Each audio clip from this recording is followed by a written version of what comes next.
और इसी बीच शुरू करते हैं इस वक्त की बड़ी खबर का। आरजेडी सांसद मीसा भारती का बड़ा बयान सामने आया है। राजनीति में कुछ भी संभव है, नीतीश कुमार के लिए दरवाजे हमेशा खुले हैं। मीसा भारती का बड़ा बयान सामने आया है। बिहार की राजनीति से जुड़ा इस वक्त का बहुत बड़ा अपडेट आपको दे रहे हैं। मीसा भारती का बड़ा बयान, उन्होंने कहा है कि राजनीति में कुछ भी संभव है, नीतीश कुमार के लिए हमारे दरवाजे हमेशा खुले हुए हैं। इस वक्त की बड़ी खबर आपको बता रहे हैं। बिहार की राजनीति में नीतीश कुमार को लेकर सियासी हलचलें तेज हो गई है। आरजेडी सुप्रीमो लालू यादव ने भी पहले बयान दिया था, उसके बाद अब उनकी बेटी और लोकसभा सांसद मीसा भारती ने भी वैसा ही बयान दिया है। सुनिए। मतलब मुझे तो ऐसा कुछ दिख नहीं रहा है, लेकिन काफी सारे न्यूज चैनल में तरह तरह के कयास लगाए जा रहे हैं, लेकिन राजनीति कयासों का खेल है, कभी भी कुछ भी संभव है। तो बहुत चढ़ा के जल्दबाजी होगा, बहुत कुछ मतलब अभी कहना जल्दबाजी होगा। ज्यादा जानकारी के लिए सीधा रुख करेंगे हम इनपुट एडिटर गोविंद ठाकुर का। गोविंद जी, किस तरह से आप देख रहे हैं बिहार में? देखिए, चुनावी सरगर्मियां तो तेज हो ही गई हैं, चुनावी साल है। इन सब के बीच में एक बार नहीं, ये दूसरी बार है जब लालू परिवार के किसी सदस्य ने नीतीश कुमार को लेकर सीधा बयान दिया है। पहले लालू यादव खुद, अब उनकी बेटी मीसा भारती। नीतीश कुमार के लिए दरवाजे हमेशा खुले हैं। क्या आपको लगता है आने वाले समय में कुछ हो सकता है? बिल्कुल। देखिए कंचन, जिस तरह से आज मीसा भारती ने यह बात कही है, इससे साफ जाहिर होता है कि आरजेडी की तरफ से बार बार इस तरह के बयान दिए जा रहे हैं। या तो आरजेडी को नीतीश कुमार की काफी जरूरत है, जिस हिसाब से लालू प्रसाद यादव ने पिछले दिनों भी उन्होंने बात कही थी, फिर उस पर उन्होंने पलटवार भी किया गया था आरजेडी के बयानों को लेकर, लालू प्रसाद के बयानों पर जेडीयू की तरफ से और बीजेपी की ओर से। लेकिन बाद में आप देखा होगा कि तेजस्वी यादव ने उसको खंडन किया, कहा कि नहीं, ये मीडिया की तरफ से पूछे गए उससे सवाल थे जिस पर कि वो बचना चाहते थे लालू यादव, और अपने तरफ से कुछ उन्होंने कह दिया था टालने के लिए। तो बाद में कभी कभी एक सप्ताह लग गए थे ये खबरें से अलग हटने को लेकर। लेकिन फिर अब मीसा भारती ने आज मकर संक्रांति के हिसाब से उन्होंने ये बात कही है कि राजनीति में कुछ भी हो सकता है, कयास लगाए जा सकते हैं। और रही बात इस राजनीति के रूप में आप देखें बिहार की, तो यह बात जरूर है कि आज सबसे बड़ी पार्टी आरजेडी बनी थी। जब पिछले चुनाव आप देख सकते हैं तो सरकार बनते बनते रह गई थी, लेकिन बीजेपी और नीतीश कुमार ने मिलकर फिर से सरकार बना ली थी। तो अब जो अगली चुनाव जो 9 अक्टूबर नवंबर में होने वाले हैं इसी साल में, उसकी तैयारी है। अगर आरजेडी और नीतीश एक साथ मिल जाएं तो फिर वहां की सत्ता पर आने में किसी को भी नहीं हो सकता है दिक्कत। लेकिन अगर दोनों अलग अलग लड़ते हैं तो बीजेपी और जो वर्तमान में जो संगठन बने हुए हैं उनकी एक अपर हैंड तो है।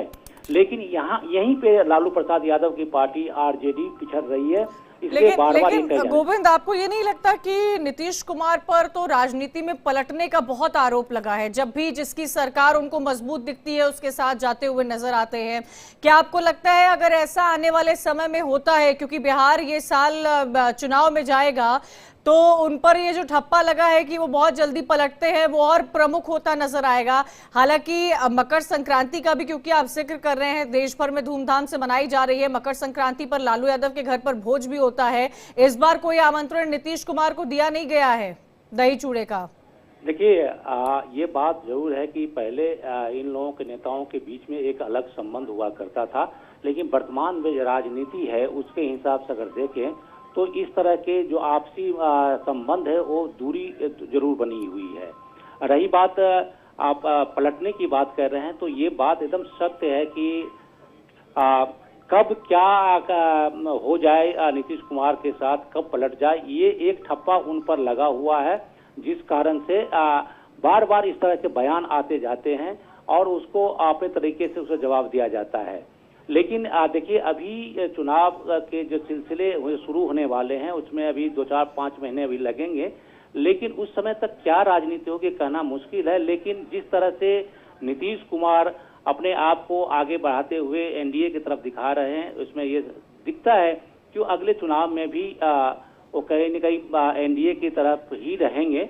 लेकिन अगर बीजेपी की तरफ से कोई ऐसी बात की जाएगी जिससे कि लगेगा कि जेडीयू आपको कोई दिक्कत होगी, नुकसान होने वाला है, तो वो कभी भी कुछ कर सकते हैं। जी, मतलब आंकड़े हो न हो, नीतीश कुमार प्रथम भूमिका जरूर निभाते हुए नजर आएंगे। गोविंद, मैं ये भी समझना चाहूंगी आपसे कि इससे पहले जब दोनों साथ में थे, आरजेडी और जेडीयू, जब तेजस्वी डेप्यूटी सीएम थे और जब अचानक से नीतीश कुमार ने साथ छोड़ा और अलग से अपनी दोबारा से गठबंधन करके बीजेपी के साथ सरकार बनाई, तेजस्वी यादव को भी नीतीश कुमार के लिए ऐसे शब्द का प्रयोग करते हुए नहीं सुना गया है जैसे अमूमन ऑपोजिशन में लोग करते हैं। हाँ, वार प्रत्यारोप की राजनीति हुई है, लेकिन वो सम्मान जो नीतीश कुमार ने लालू को दिया है और वो वही सम्मान तेजस्वी भी नीतीश को देते हुए नजर आए हैं। तो खटास रिश्तों की वैसे तो नहीं दिखी है, तो क्या ये माना जाए लालू यादव का बोलना, मीसा भारती का बोलना, तेजस्वी यादव जब साथ में थे तब भी, जब छोड़ रहे थे गठबंधन तभी सदन को एड्रेस करते हुए बोलना कि अगर प्यार से हमें बोल दिया होता, बात क्या थी तो हम समझ लिए होते, तो आपको लगता है कि आने वाले समय में ये सारे समीकरण बन सकते हैं? क्योंकि जिस तरह से देखिए वहां पर सिर्फ दो धाराएं वहां चल रही हैं, एक लालू प्रसाद के तरफ, दूसरा नीतीश कुमार के तरफ। हाँ, ये बात कह सकते हैं कि वो बीजेपी के जो वोट परसेंटेज है वो काफी बड़े हैं और दूसरे नंबर पर बीजेपी ही है, अभी भी वहां पर रही है अगर चुनावी राजनीति के तौर पर देखें तो। लेकिन ये चुनावी राजनीति का जो रिजल्ट होता है वो नीतीश कुमार के साथ आने से होता है। तो नीतीश कुमार का अभी भी एक तरह से बिहार में ऐसी पकड़ है कि जिस तरफ जाएंगे सरकार उनकी बनती दिखती रहती है। तो यही बात है। ठीक है गोविंद, शुक्रिया जानकारी देने के लिए। इन सब के बीच में एक तरफ जहां बिहार की सियासत गरमाई हुई है, वहीं